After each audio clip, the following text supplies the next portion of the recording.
আজকের ভিডিওতে জানিয়ে দেব যে তিনজন ব্যক্তি আছে যারা যদি সারা জীবন নামাজও পড়ে, সারা জীবন যদি আল্লাহর ইবাদত করে, তাদের ইবাদত কোনো দিনই কবুল হবে না, তাদের ইবাদত কখনোই আসমান পর্যন্ত পৌঁছবে না। আমার প্রিয় ভাই বন্ধুরা, আজকের এই ভিডিওটি খুবই মনোযোগ দিয়ে শোনার এবং দেখার চেষ্টা করবেন যে কোন সেই তিন শ্রেণীর ব্যক্তি যাদের নামাজ আল্লাহ তাআলা কখনোই কবুল করবেন না। তার মধ্যে প্রথমেই হচ্ছে যে যারা পিতামাতাকে বেশি কষ্ট দেয়, যারা পিতামাতার সঙ্গে খারাপ ব্যবহার করে, যেখানে আল্লাহ তাআলা বলেছেন যে ফালা তাকুল্লাহুমা উফিউ ওয়ালা তানহারহুমা, দুইটি কথা বলেছেন যে পিতামাতাকে কখনোই তোমরা ধমক দিও না এবং তাদেরকে উফ এই শব্দটিও বলো না। পিতামাতা যখন তোমাদের কাছে বার্ধক্যে গিয়ে পৌঁছে যাবে, তোমাদের কাছে যখন পিতামাতা বয়স্ক হয়ে যাবে, তখন তাদেরকে উফ এবং তাদেরকে ধমক দেওয়া, এই দুইটি কাজ কখনোই করো না। এই দুইটি কাজ যদি আপনি কখনো একবার মনের ভুলেও করে থাকেন এবং এরপরে আপনি 5 ওয়াক্ত নামাজ পড়েন, দান সদকা করেন, আপনার কিন্তু ভাই আপনার এই আমল, আপনার এই নামাজ কিন্তু আপনাকে জান্নাতে নিতে পারবে না। কারণ আপনি প্রথমতই আল্লাহ তাআলার আদেশ অর্থাৎ পিতামাতার সঙ্গে আপনি কি বেয়াদবি করে ফেলেছেন, পিতামাতাকে আপনি কষ্ট দিয়ে ফেলেছেন।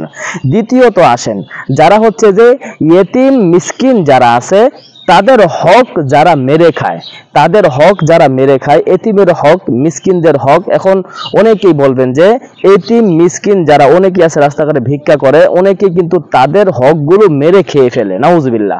এটা হচ্ছে সবচাইতে বড়, সবচাইতে নিন্দনীয় একটি কাজ, যে এই কাজটি হচ্ছে যে আপনি এতিমের হক মেরে খাচ্ছেন। এই জন্য দ্বিতীয় নম্বরে হচ্ছে যে যারা এতিম এবং মিসকিনের খাবার অর্থাৎ তাদের হক মেরে খায়, তাদের নামাজ রোজা আমল কোনোটাই কোনো দিনই আল্লাহ তাআলার কাছে পৌঁছবেন আমার প্রিয় ভাই বন্ধুরা। 3 নম্বরে হচ্ছে যারা আল্লাহর বান্দাদেরকে অকারণেই কষ্টের সম্মুখীন করে ফেলে, অকারণেই কোনো বান্দাকে আপনি এই কষ্টের মধ্যে ফেলে দিলেন, অকারণেই একটা মানুষকে আপনি ক্ষতি সম্মুখীন করে ফেললেন। এই কাজ যদি আপনি করেন, এই 3 নাম্বার গেল। যদি কোনো বান্দাকে আপনি, আল্লাহ কোনো মাখলুককে যদি আপনি অকারণেই কি করেন, কষ্টের সম্মুখীন ফেলেন, তাকে বিপদের মধ্যে ফেলে দেন, তাহলে আপনার নামাজ রোজা কখনোই আল্লাহ তাআলা কবুল করবেন না। কারণ আল্লাহ বান্দাকে বানিয়েছেন খুব আদর করে, খুব ভালোবাসা মায়া মমতা দিয়ে কিন্তু বান্দাকে বানিয়েছেন। আল্লাহ তাআলা বলেছেন যে আমার বান্দাকে যারা ভালোবাসে, আমার বান্দাকে যারা ভালোবাসবে আমিও তাদেরকে ভালোবাসবো, সুবহানাল্লাহ।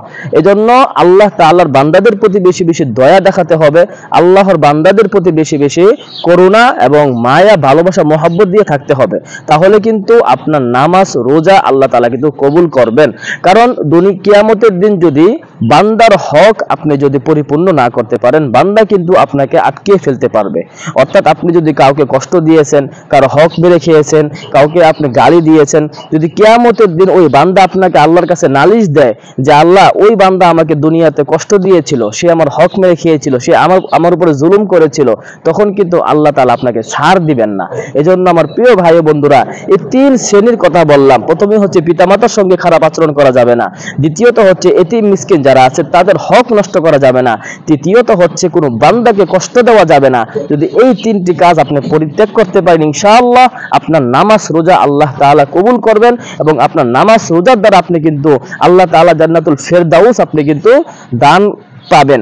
অবশ্যই এই ভিডিওটি শেয়ার করে সবার কাছেই পৌঁছে দেওয়ার চেষ্টা করবেন।